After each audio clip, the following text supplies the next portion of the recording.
Story 1. I was helping my grandmother clean out the attic of her old house when I stumbled upon something strange.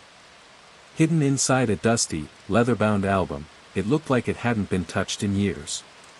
The pages were yellowed with age, the edges frayed, and the photos themselves were faded, ghosts of memories long past. As I flipped through, there were pictures of family gatherings, vacations, and her wedding day, each a snapshot of a life I thought I knew. But one photo stood out. It was black and white, slightly blurred, of a group of people on the front porch of the house. I recognized everyone, except one.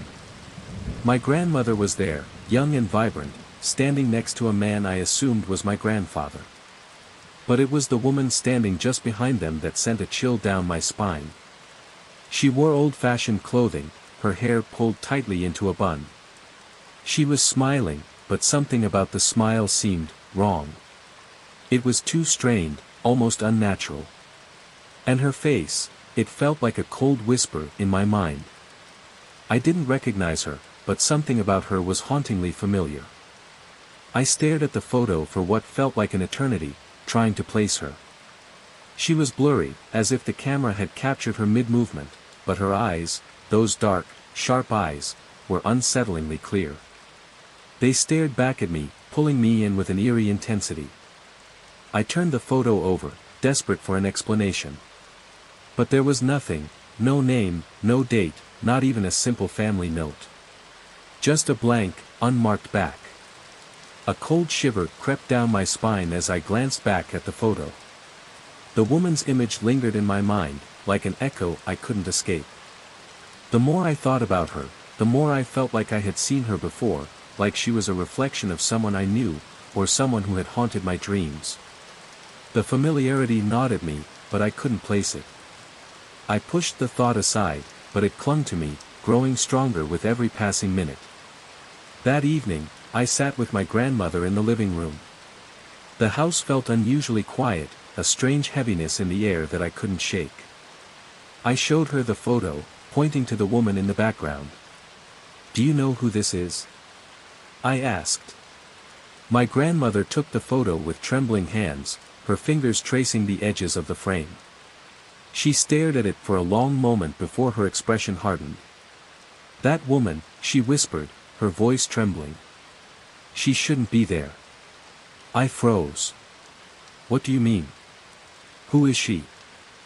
My grandmother looked at me, her eyes wide with fear. Her gaze darted nervously around the room, as if the shadows themselves were listening. "I don't know how to explain it. She was never supposed to be part of our family. She was someone who came to the house a long time ago. A woman who shouldn't have been here." I could see she wasn't telling me the whole truth, but when I pressed, she grew silent, trembling as she placed the photograph back in my hands. "Don't go looking for answers," she warned, her voice barely a whisper. "Some things are better left forgotten." But I couldn't let it go. I needed to know who this woman was. That night, after my grandmother had gone to bed, I began searching through old family records, journals, anything that might explain this mystery. But the more I dug, the more I felt like I was chasing shadows. No one, not even distant relatives, mentioned anyone like her. The more I searched, the more convinced I became that my grandmother was hiding something. The next day, I returned to the attic, determined to uncover more. I sifted through boxes of old letters, photographs, and keepsakes until something stopped me cold, a faded letter, yellowed with age, addressed to my grandmother's mother. The handwriting was neat but blurred, smeared by time. I carefully unfolded it and read the few words that were still legible: "Stay away from her. She is not what she seems. The danger she brings will tear this family apart." The letter was unsigned. There was no indication of who had written it, but the weight of dread that settled over me was suffocating. It didn't make sense. My family had always seemed so ordinary. No dark secrets, no mysterious figures. So why had this woman appeared in the photograph? Why had my grandmother reacted the way she did? I spent the rest of the afternoon poring over family history, asking distant relatives if they recognized her. "Oh, she must have been someone from the old neighborhood," they'd say, or, "probably just someone who showed up at a family gathering." But none of it added up. I couldn't shake the feeling that there was something my grandmother wasn't telling me. A week later, I returned to my grandmother's house. Something was different. The house was colder, emptier, as though it were holding its breath. My grandmother sat in her favorite chair by the window, staring out at the yard. Her face was pale, drawn, and when she looked up at me, there was something in her eyes, fear, and something else, something darker. "I've been waiting for you," she said, her voice barely above a whisper. "I should have told you before, but I didn't want to drag you into it." "Drag me into what?" I asked, my heart racing. Who was she? The woman in the photo? Why is she in our family's history? My grandmother's gaze shifted to the photograph on the table, the one I had found in the attic. Slowly, she reached out and touched the frame. "She was my sister," she said softly, her voice trembling. "The one who disappeared all those years ago." I froze. My grandmother had a sister. I had never heard of her before. My grandmother continued, her voice faltering, "She was different, she didn't belong with us. But she kept coming back. Showing up in our lives when we least expected it. That photograph, it was taken the last time she came. The last time she was here." I stared at the photo again. The woman's smile, once strange, now seemed even more unsettling. "But why didn't you tell me?" I asked, barely able to speak. Why didn't anyone say anything? My grandmother closed her eyes, her face twisted with regret. "Because if you knew about her, you might understand. And if you understand, you might never escape." That's when I realized the truth. The woman in the photograph wasn't just a distant relative. She was a part of my family's dark history, one that I would never truly escape. Story 2. I was traveling for work, another routine trip to a small town I'd never seen before. It was late when I arrived, and after a long day of meetings, all I wanted was to check into the hotel, collapse into bed, and finally get some rest. The place was old, the kind of forgotten roadside motel that felt more out of place than anything. But it was convenient, and I wasn't in the mood to search for another option. When I walked inside to check in, the lobby was empty except for a frail-looking woman behind the desk. She didn't say much, just handed me the key with a weary smile and quietly directed me to room 205. I nodded, trying to ignore the thick, dusty atmosphere of the place. The air carried a faint mildew smell, but it wasn't enough to put me off. I just wanted to get to my room and escape the stresses of the day. The hallways were narrow and dimly lit, the carpets worn thin from years of use. As I walked toward my room, I couldn't shake the eerie silence. No sounds of other guests, no hum of air conditioning, no traffic outside, just an unsettling quiet. I brushed it off, thinking it was just an old building that had seen better days. But as I neared room 205, something felt off. The door, which should have been locked, was slightly ajar. Not enough to open fully, but enough to see a sliver of darkness beyond. I stepped inside cautiously, the soft scuffing of my shoes on the worn carpet echoing in the stillness. The room was small, just a single bed, a wooden dresser, and a nightstand with a lamp that flickered occasionally. No minibar, no frills, just the basics, which I actually appreciated for its simplicity. I locked the door behind me, unpacked, and took a shower to unwind. But when I laid down in bed, sleep didn't come easily. The silence, the loneliness of the place, it felt oppressive, as though something was watching me. Then, around midnight, I heard it. A faint scraping sound at first, almost imperceptible, but it quickly grew clearer. Someone was moving in the hallway just outside my door. I sat up in bed, straining to hear.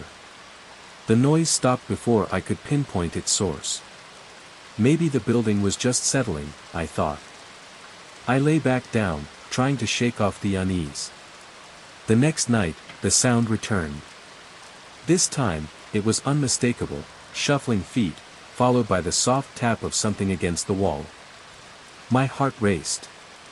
I got out of bed, tiptoeing to the door and peering through the peephole. At first, I saw nothing. The hallway was empty, the dim light casting long, distorted shadows on the floor. But just as I was about to turn away, I saw it, a movement. Slow. Deliberate. An old man stood just outside my door, staring directly at the peephole. His eyes were wide, fixed, unblinking. He stood there, perfectly still, not knocking, not speaking, just waiting. Waiting for something, or maybe for me to notice him. My breath caught in my throat. How long had he been standing there? Why was he watching me? I backed away from the door, my pulse hammering in my ears. The feeling of being trapped in that room was unbearable. I bolted the deadbolt, turned off the light, and hoped that the darkness would help me forget the image of his eyes, cold and unblinking, staring at me through the peephole. But sleep didn't come. Every creak of the building, every whisper of wind outside sent me into a panic. I couldn't stop thinking about him, about how he had been watching me, silent, still. The following night, I decided to leave the door open a crack, just enough to hear if someone approached. I didn't know why I thought that would help, but it felt like the right thing to do. Sure enough, around the same time, the shuffling sound returned, and my stomach dropped. I wasn't going to let it happen again. I stood up, walked quietly to the door, and peered through the peephole. There he was again. The old man. As still as before. But this time, something was different. He was smiling. A wide, twisted grin spread across his face, unnatural, out of place, as if it didn't belong there at all. I gasped and pulled back from the door, my heart racing. How long had he been standing there? Why was he smiling? I couldn't take it any longer. My hands were shaking as I packed my bag and bolted out the door. I didn't care if it was the middle of the night, I was leaving. But when I stepped into the hallway, the silence was even worse. No footsteps. No creaks of the old building. And worst of all, no sign of the old man. Had he really been there? Or had my mind been playing tricks on me? I looked around, but the hallway was still and empty. I didn't wait for an answer. I raced down the stairs to the lobby, my footsteps echoing in the silence. The woman from the night before was there, but she didn't seem surprised to see me. She didn't ask why I was checking out so late. She just nodded, her expression unreadable. As I turned to leave, she spoke, her voice soft and almost sorrowful. "Room 205 isn't for everyone," she said, her gaze lingering on me for a moment longer than necessary. "Some people don't make it through the night." I didn't ask her what she meant. I just wanted to get away from that place, the oppressive silence, the feeling of being watched, the memory of that old man's eerie smile. I drove away without knowing where I was going, just desperate to be as far from that hotel as possible. To this day, I can't shake the image of him, his unblinking stare through the peephole. I tried to look up the hotel afterward, but it didn't exist. No records. No reviews. It was as if it had been erased from the world. I don't know who that man was, or why he was watching me, but I've never forgotten the cold shiver that ran down my spine every time I think about that night. Story 3. It all began with an envelope that felt far too familiar. One evening, I returned home from work, weary but grateful to be in the safety of my own space. As I checked the mailbox, something caught my eye, a plain white envelope with my address written in neat, precise handwriting. At first, I thought it was just one of those minor mix-ups that sometimes happen with the postal system. But when I pulled it out and glanced at the name on the front, my heart skipped. It wasn't mine. The name on the envelope read Sarah L. Reed. Almost my name, but not quite. A simple mistake, I reasoned. Perhaps someone with a similar name lived just down the street. The next week, it happened again. Another letter. Another Sarah L. Reed on the envelope. This time, my curiosity overtook me, and I opened it. It was a standard credit card offer, nothing out of the ordinary, but something about it unsettled me. Why was someone sending mail to a name that wasn't mine, but so eerily close to it? I told myself it was nothing. Just a coincidence. But when it happened again the following week, and the week after that, a gnawing unease began to grow inside me. It wasn't just the frequency, it was the strange, almost deliberate way these letters arrived. Always on Thursdays. Always late in the afternoon. I felt watched. Who would send mail to someone who didn't exist? Someone with a name so similar to mine. And why did it keep happening, over and over? I called the post office, hoping it was just a mix-up, but the worker on the other end seemed uninterested, brushing me off as if it was no big deal. She assured me it would be looked into, but the letters kept coming, each one more unnerving than the last. As the days passed, I became obsessed. I started keeping a log of when the letters arrived, and what was inside. Most of it was just junk, credit card offers, catalogs, the occasional bank statement. But some letters were more personal, addressed to Sarah L. Reed in elegant, formal handwriting. I couldn't shake the feeling that someone was digging into my life, as if they knew things about me that I had never shared. One evening, after receiving yet another letter, I went for a walk to clear my mind. The streets were quiet, the houses dimly lit. But something felt off. I noticed a car parked just down the street, one I didn't recognize. Its windows were dark, and something about the way it sat there, unmoving, sent a chill down my spine. I couldn't help but feel that it had been there for a while, watching me. I turned around quickly and hurried back home, my heart pounding in my chest. Once inside, I bolted the door and stared at the envelope. Sarah L. Reed still glaring up at me, a name I didn't recognize, yet one that was so intimately tied to my own. I couldn't let it go. I started searching online for any mention of Sarah L. Reed, but found nothing. No social media profiles. No records. No trace of her existence. I even scoured local archives, wondering if she had lived in the area before me, but found only more questions and no answers. I had to know what was happening.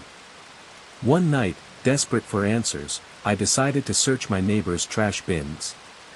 As I rummaged through the discarded envelopes, hoping for a clue, I stumbled upon something that made my blood run cold. Buried beneath old newspapers, there was an envelope with Sarah L. Reed written on it.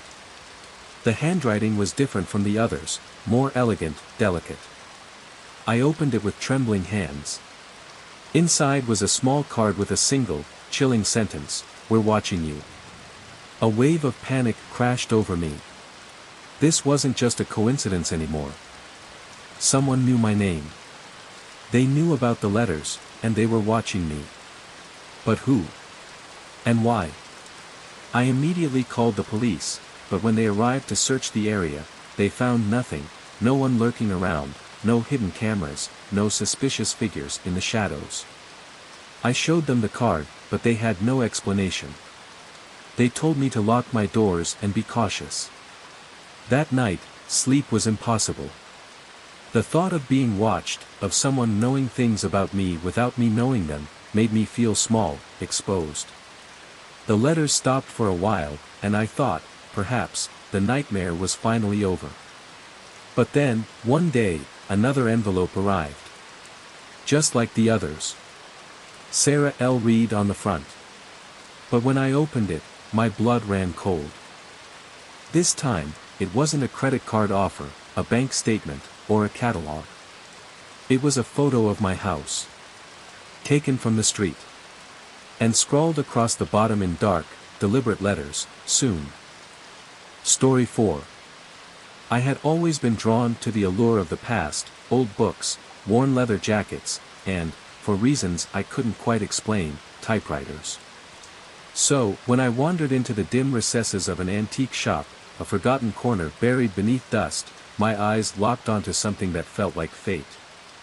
There it was, a Remington Model 5, its sleek black body gleaming faintly under the flickering light.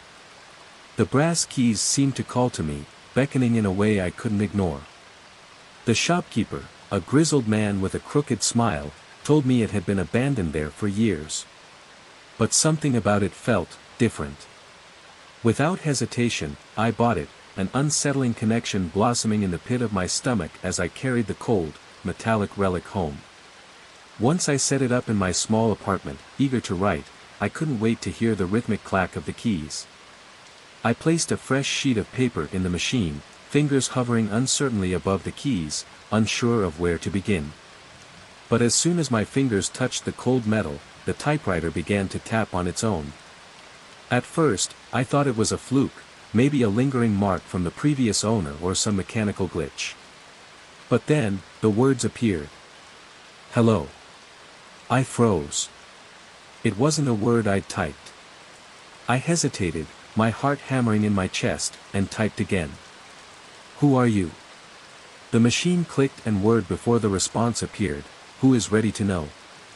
A chill gripped me, ice crawling beneath my skin.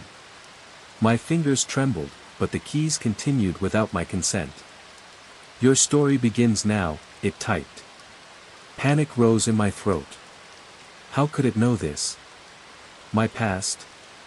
My secrets? The words kept coming, more personal than any stranger could have known.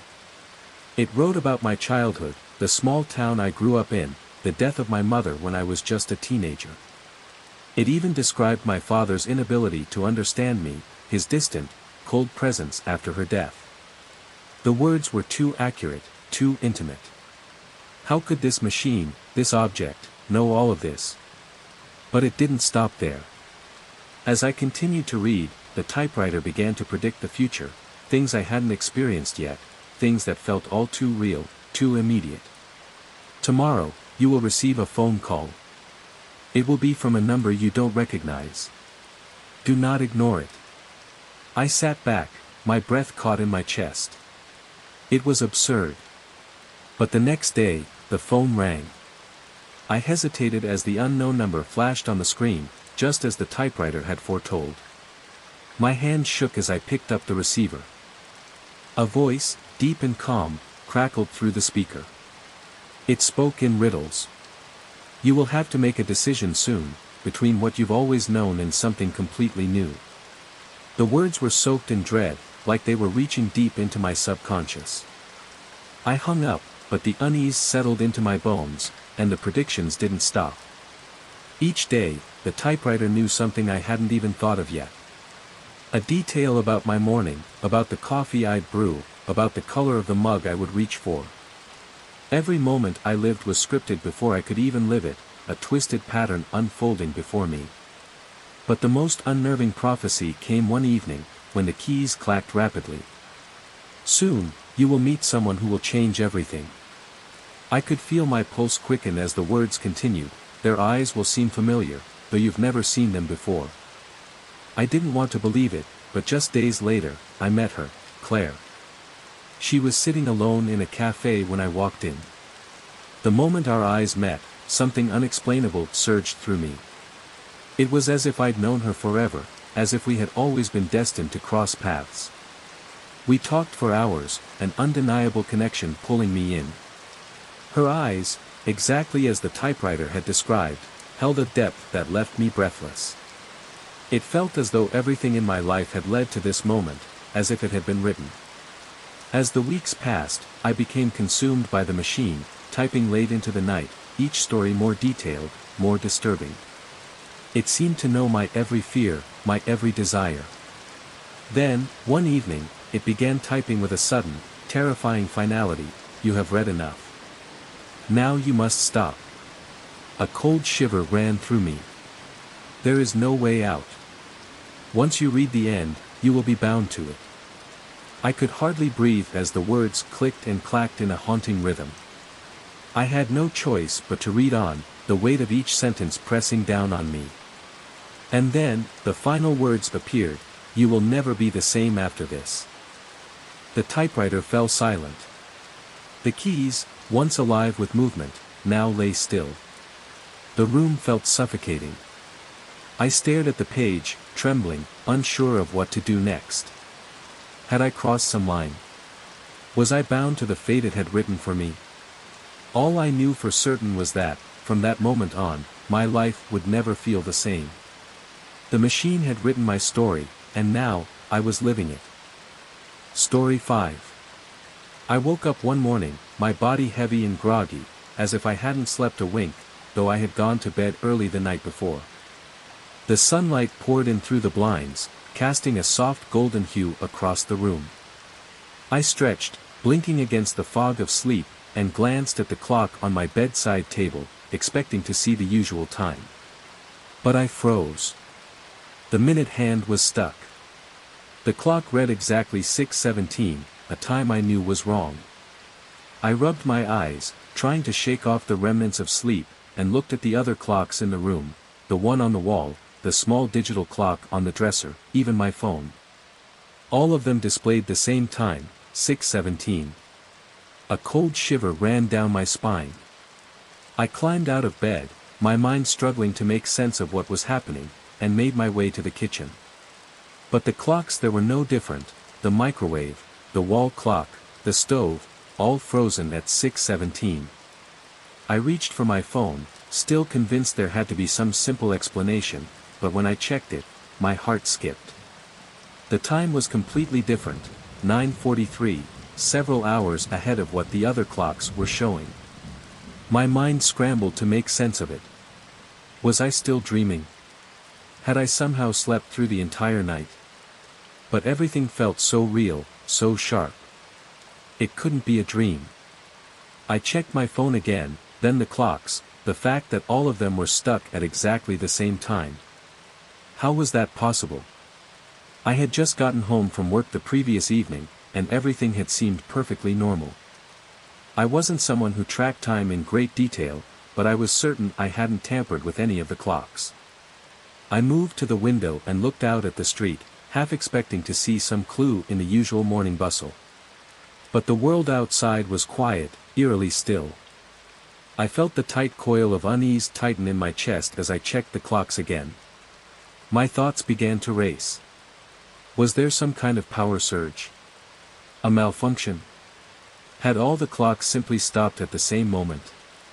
But everything else in my apartment seemed fine, no power outages, no flickering lights, nothing that would explain it. The fact that all of them were stuck at 6:17 began to feel wrong. Ominous. It was as though some malevolent force had chosen that exact moment to freeze time, trapping me in its grip. I tried to push the thought aside, telling myself it was ridiculous, but the strange feeling in the pit of my stomach wouldn't go away. I went through my usual morning routine, made coffee, tried to focus on something normal, but I couldn't shake the sensation of unease. The clocks were stuck, and the longer I looked at them, the more they seemed to mock me. I reached for the kitchen clock, yanked it off the wall, and attempted to wind it up. But it didn't budge. Time itself felt like it had come to a halt. Frustration began to bubble up inside me. The feeling of being out of sync with the world was unnerving. My mind spun in a blur of confusion. Was this some kind of glitch in the fabric of reality? I glanced at my phone again, it still said 9:43, and I should have been at work by now. But everything in my apartment said it was still early morning, like the day had been frozen. I quickly grabbed my jacket and rushed outside, hoping that maybe stepping into the world would help clear my mind. The street looked just as it always did, people walking down the sidewalk, cars moving along the road, but something was wrong. I couldn't place it. I pulled out my phone again to check the time. It still said 9:43, and my stomach sank. I walked to the nearest coffee shop, hoping the simple act of getting a coffee would ground me, but the sense of wrongness followed me. The barista greeted me as usual, but I couldn't shake the feeling that I was untethered, adrift in a world that no longer made sense. No one else seemed to notice. Everyone around me went about their business, blissfully unaware of the strange distortion that had gripped me. I was the only one caught in this time lapse. I returned to my apartment, feeling like I was slipping further into madness. The clocks were still stuck at 6:17. My phone still showed 9:43, and now my wristwatch, which I hadn't checked earlier, mirrored the same discrepancy. I sank onto the couch, the weight of confusion pressing down on me like a vice. Time had become a nightmare I couldn't escape. I tried to rationalize it, but the more I thought about it, the more impossible it seemed to explain. Could it be a malfunction? A trick of the mind? A glitch in the universe? But deep down, I knew this was something far worse. Something I wasn't ready to understand. I stared at the clocks, desperately hoping they would change, or that something would happen to make sense of it all. But they remained frozen, stuck in that one moment, that haunting 6:17. Hours had passed since I woke, but I still felt trapped in that single, frozen instant. It wasn't just a broken clock anymore. It was something much darker, something deeper. Something that twisted time itself. And I was stuck in its grip. Story 6. The tension had been building for days, though it seemed like nothing at first, just a collection of little annoyances piling up until they couldn't be ignored any longer. Greg and I had always been able to talk things through, but tonight was different. This time, the words came out sharp and venomous, each one hitting harder than the last. By the time we were finished, neither of us could take them back, and in a flash of anger, I stormed out of the house. I needed air. I needed space. The streets were empty, the silence in my car nearly suffocating. My thoughts churned, a mix of anger and guilt swirling inside me, the argument still echoing in my mind. I wasn't sure what I was hoping for, or even if I wanted to go back home, but I knew I had to calm down before facing Greg again. When I finally returned to the apartment, the building stood before me like a dark sentinel, silent, ominous. The tension in my chest tightened with each passing second. I pulled into my parking spot, still lost in thought, when something caught my eye, a piece of paper wedged under the windshield wiper. I figured it was just another flyer or some random junk mail, but as I unfolded it, the blood in my veins seemed to freeze. The note was written in frantic, jagged handwriting, "I know everything about you." My breath hitched, and I glanced around. The parking lot was empty, eerily so. Just the quiet hum of the night air. But the note felt too personal, too invasive. The kind of thing you don't just find. It felt like someone had been watching me, waiting for this moment. I tried to shake it off, tell myself it was just a prank, a bizarre joke. But the more I read, the deeper the dread sank into my stomach. I know what you did last week. The mistake you tried to forget. I saw it all, and I'm watching you now. My heart pounded. What mistake? I racked my brain, there was nothing. No big secrets, no buried lies. I checked the parking lot again, my eyes scanning every shadow, but it was empty, as silent as before. Still, I couldn't shake the sensation that someone was watching. I stuffed the note into my pocket, my hands trembling, and got back into the car. The drive back felt like an eternity. Darkness seemed to close in, each street lamp casting long, twisted shadows, and the words of the note replayed in my head over and over. When I walked into the apartment, Greg was sitting on the couch, his face a mask of tension. He didn't even look up as I entered, the space between us still thick with the remnants of our argument. I didn't know how to start, but I couldn't keep the note to myself anymore. I threw it down on the coffee table. "What's this?" he asked, his voice cold, wary. I stared at the paper, my throat dry. "I found it on my car," I said, my voice shaking. "I don't know who wrote it, but it's creepy." Greg leaned forward, his eyes narrowing as he read. When he finished, he looked up at me, his face unreadable. "You think it's someone from the building?" he asked, his voice calm, but there was something else there, something like concern. "Maybe a prank?" "I don't know," I muttered, shaking my head. "But the note, it feels too personal, too specific. How would they know anything about me?" He sat back, eyes still fixed on the note. You don't think it's someone from your past, do you? Someone you've forgotten about? The thought hit me like a bolt of ice. But I pushed it aside. There was no way, no one from my past could possibly know enough about me to write something like this. Or could they? I tried to shake off the chill creeping up my spine, but the note lingered like a shadow in the apartment, suffocating the air. The rest of the night was a blur. My mind raced with endless possibilities. Who could have written it?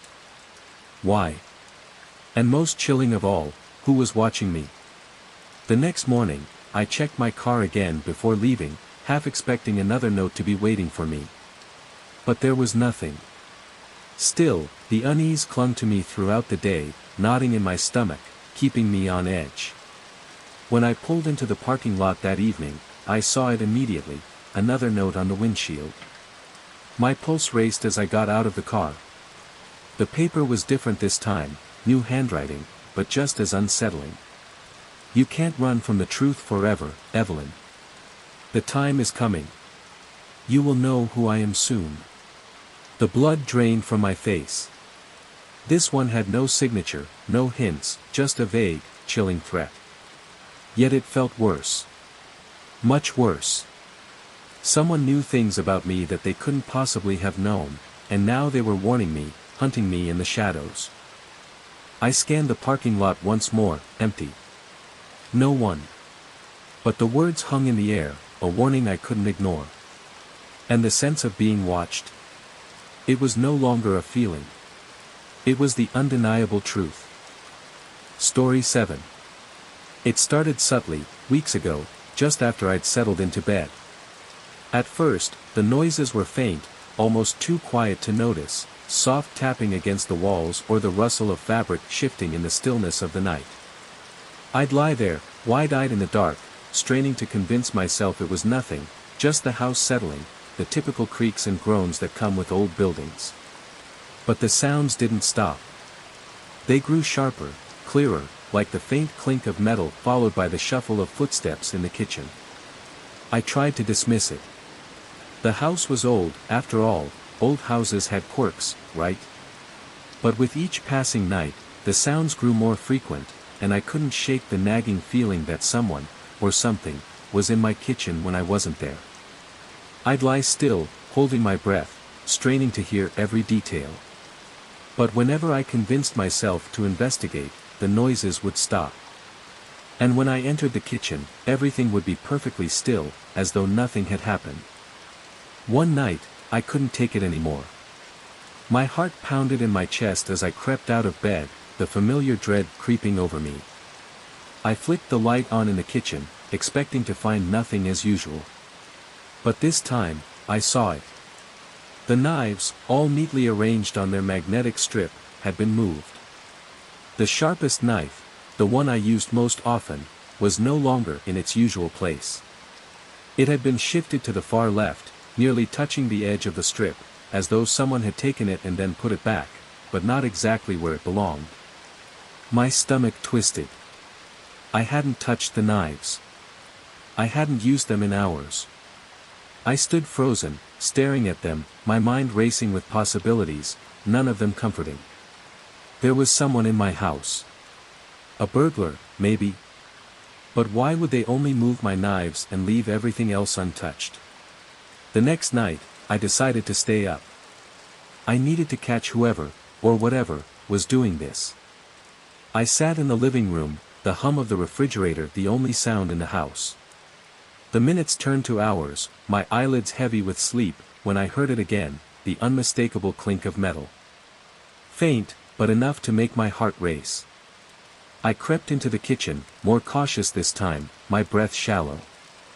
I flicked the light on, and again, the knives were out of place. But this time, it was worse. Not only had the largest knife been moved, but several others had been rearranged. One of the smaller knives had been taken from the far end of the strip and placed in the center, as if someone had been organizing them. I froze. A creeping sense of dread settled in my chest. The air in the kitchen felt thick, suffocating, as though something was watching me. I backed out of the room slowly, hands trembling. I wanted to call the police, but that seemed absurd. There was no evidence of a break-in, no signs of forced entry. It was as if someone was in my house, moving around in the shadows, but I couldn't find a trace of them. For a moment, I wondered if I was just losing my mind.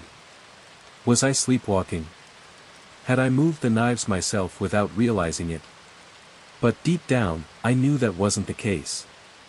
Whoever, or whatever, was moving the knives was doing it deliberately, carefully.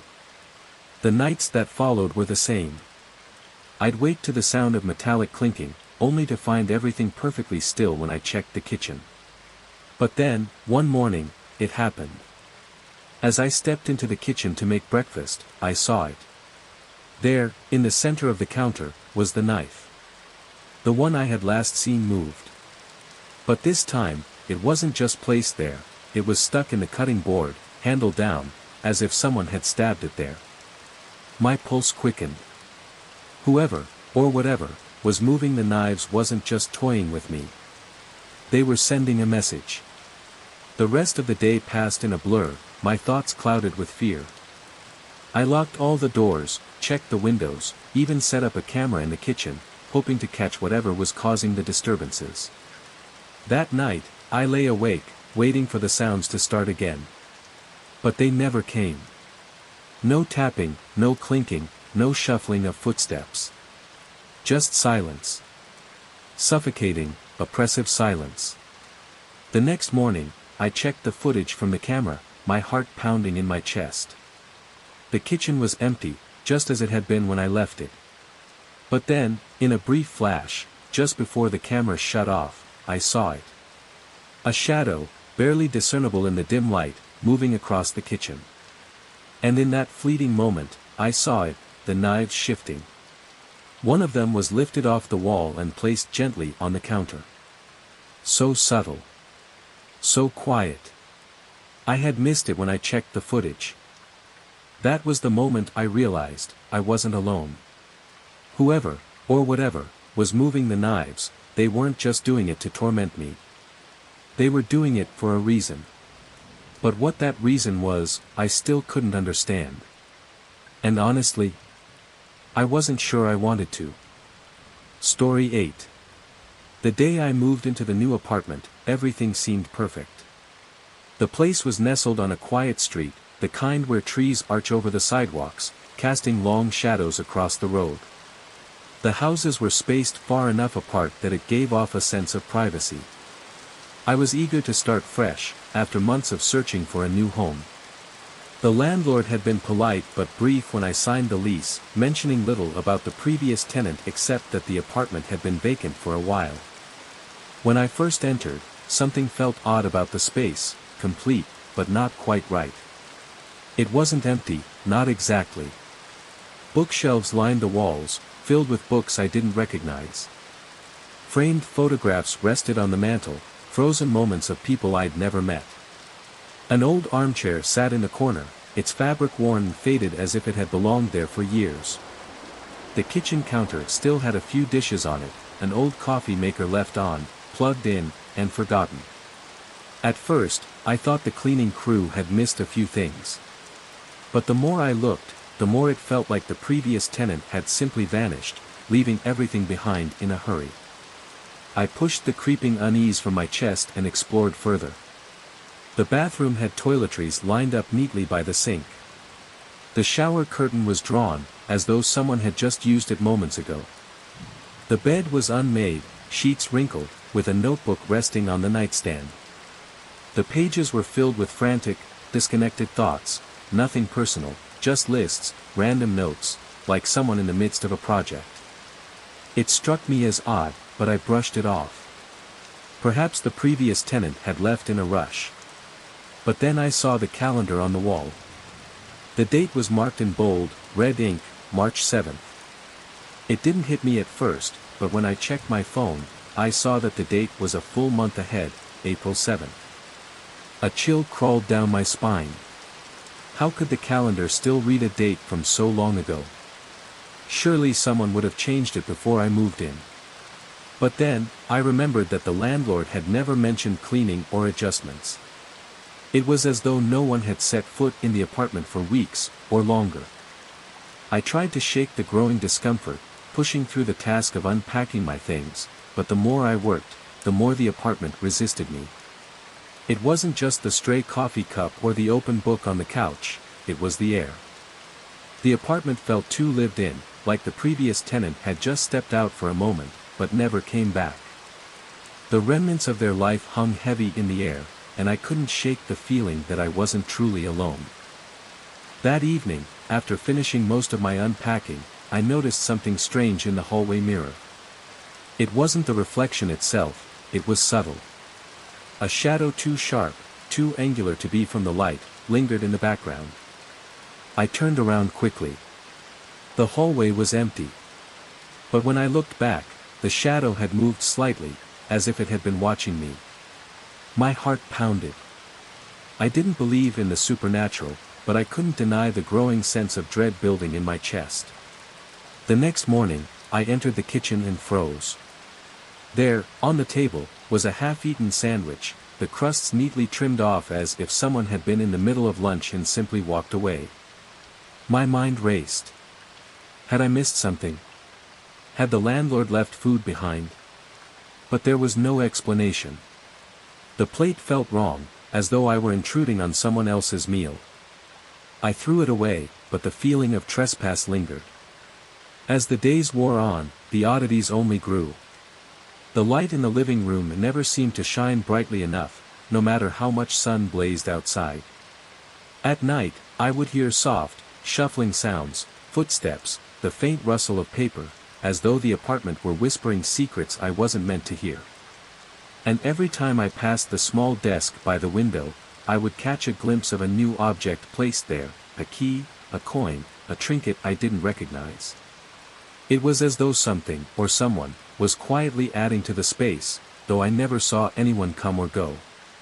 One evening, I entered the living room and stopped dead in my tracks. On the coffee table was a photograph, a couple I didn't know, sitting in front of a familiar building. At first, I thought it must have been left by the previous tenant. But then I recognized the building. It was the apartment complex itself, only the photograph was old, taken long before I had moved in. The couple in the photo appeared much younger, their smiles vacant, as though they weren't fully present in the moment. That night, sleep eluded me. I lay in bed, staring at the ceiling, my mind racing.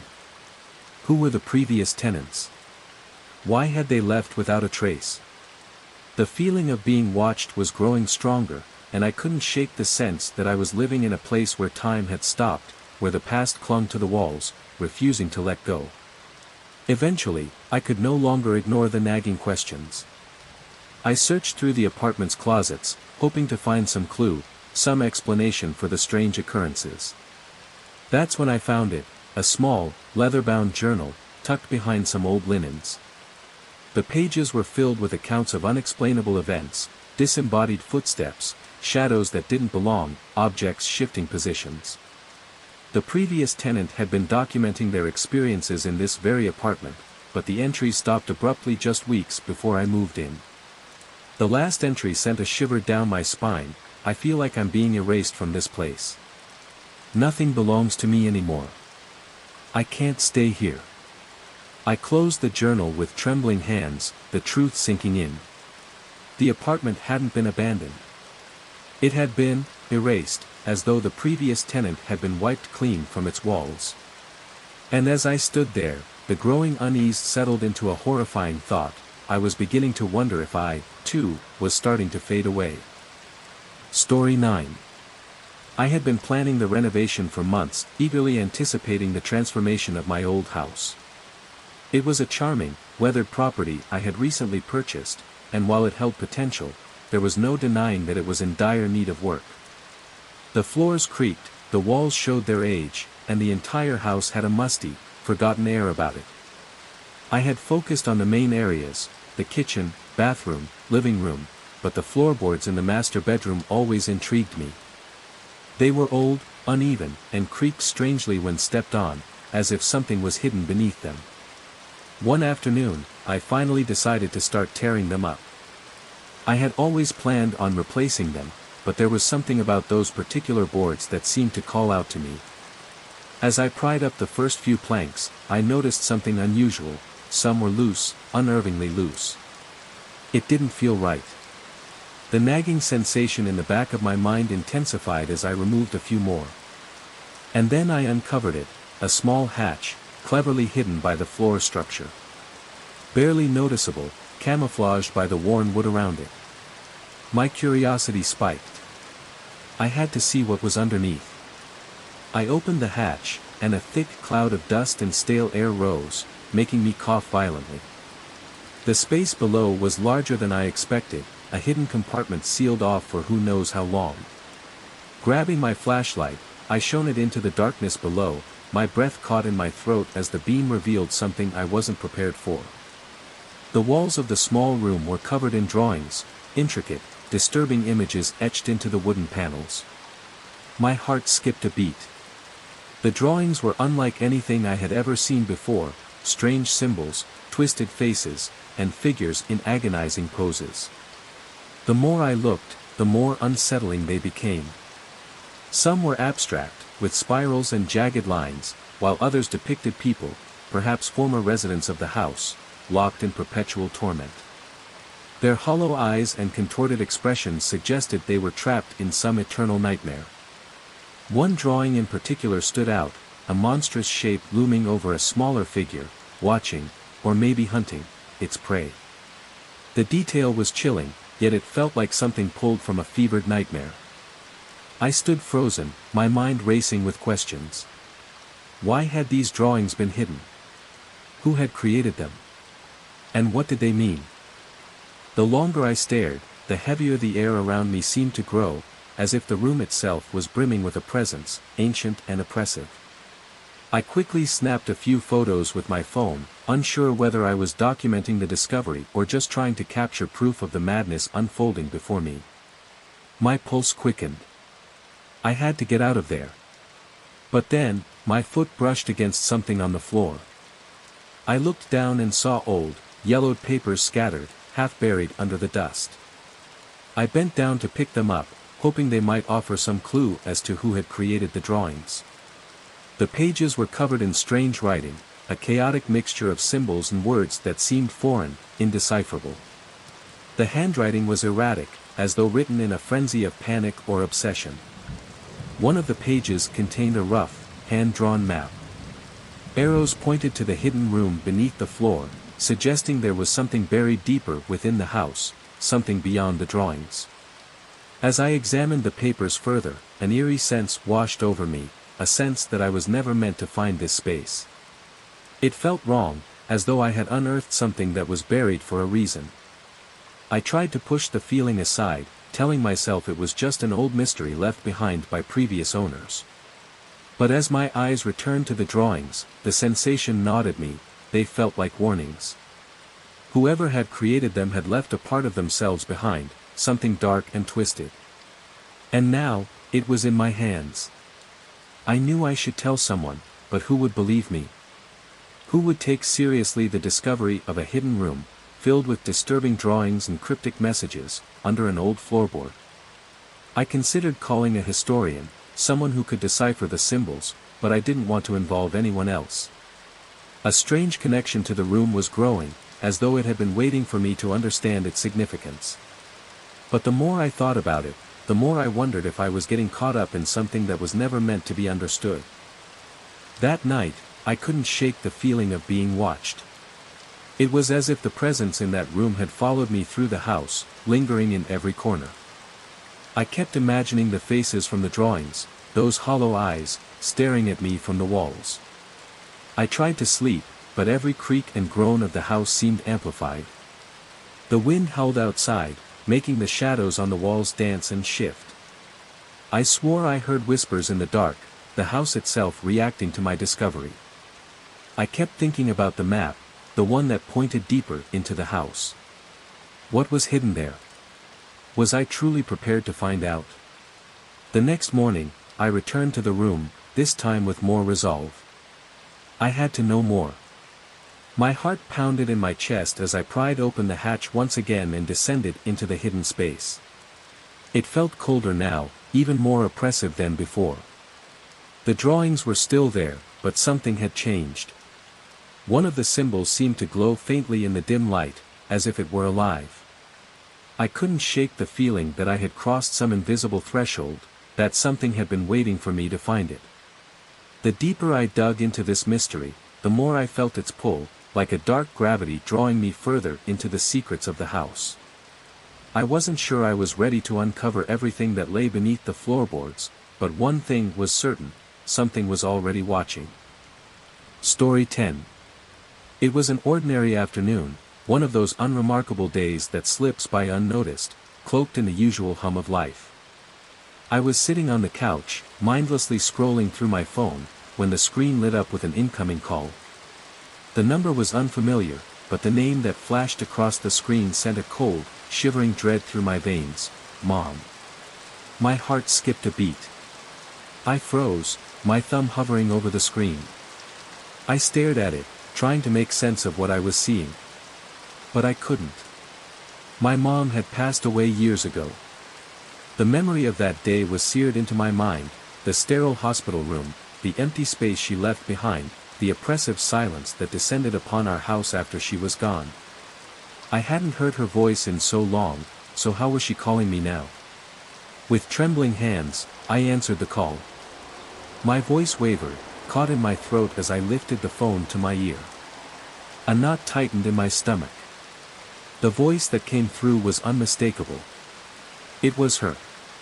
Clear, warm, familiar, just as I remembered it. "Are you okay, sweetie?" she asked. Her words sliced through me like a blade, opening up old wounds I thought had healed. I could barely breathe. I opened my mouth to respond, but no sound escaped. This wasn't possible. This couldn't be happening. "Mom." I finally whispered, my voice barely a breath. How are you calling me? You're gone." The absurdity of the question hung in the air like a weight I couldn't escape. The silence that followed stretched out between us, thick and suffocating. And then, as though waiting for me to process what was happening, the voice spoke again, but something was off.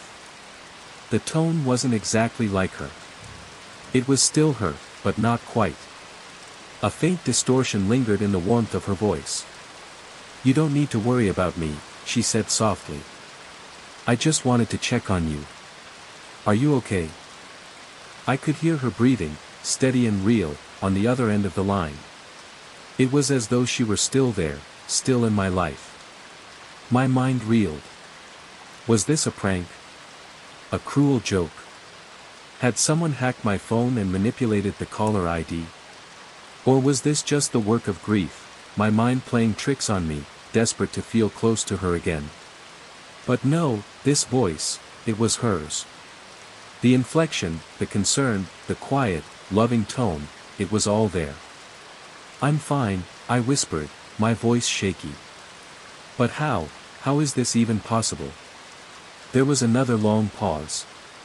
For a moment, I thought the call would end, leaving me to face the madness of what had just occurred. But then, she spoke again, her words so familiar, so haunting. "I just wanted to make sure you were okay. You've been through a lot, don't forget to take care of yourself." The words were so like her, like something she would say when life felt too heavy to bear. But she was gone. I had stood by her grave. I had cried, let go, at least, I thought I had. But now, hearing her voice again, I was drowning in a flood of emotions, hope, disbelief, terror. The line between the living and the dead felt impossibly thin, and I didn't know where one ended and the other began. "Mom," I tried again, the words trapped in my throat, but before I could speak, the call ended. Just like that. The sudden silence was deafening. I stared at my phone, heart racing, trying to comprehend what had just happened. I immediately tried to call back, fingers fumbling over the screen, but the call wouldn't go through. The number was gone. There was no trace of the call, nothing in my log to prove it had ever happened. I checked the time. The call had lasted only a minute, but it felt like an eternity. I stood up, my legs weak beneath me, and began pacing around the room. The walls seemed to close in, the air thick with an unspoken tension. I could still hear her voice, echoing in my head, so real, so full of concern. But how? How could this be happening? I had seen her burial. I had grieved. She was gone. I reached for the only comfort I could find, my father's old photograph of her. The one that sat on the mantel above the fireplace, always there, as though preserving her image in this house would keep her memory alive. I stared at the photograph, searching for some answer, but the smile on her face only left me with more questions. The warmth of her presence, the same presence I had felt in that phone call, was so vivid, yet it felt impossible. The rest of the day passed in a fog, my mind consumed by confusion and fear. Something had shifted. The boundary between life and death had blurred, become porous. I kept checking my phone, hoping to find some explanation, but there was nothing. No record of the call. No answer. As night fell, I lay in bed, unable to shake the sound of her voice. Had it been a message from beyond, or was it just my mind, unraveling in grief? I didn't know. All I knew was that I couldn't forget her voice, still so clear in my mind. As I closed my eyes, wishing I could understand, I wondered, what did she want me to do?